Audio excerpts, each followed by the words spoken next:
السلام عليكم ورحمة الله وبركاته.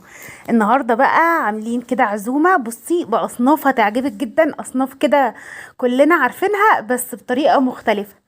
النهاردة عاملين جلاش وبطاطس ومحشي وبط وكوارع وفتة كوارع، ما شاء الله. يعني بصوا حاجة حلوة خالص.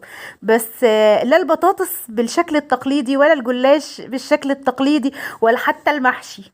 بصوا يعني عايزاكم تدخلوا على الفيديو كده تشوفوا الطريقة اللي عملنا بيها الجلاش. الرول الجميل ده تحفة تحفة وهش من جوه، كأنك بتاكلي بقلاوة مش جلاش.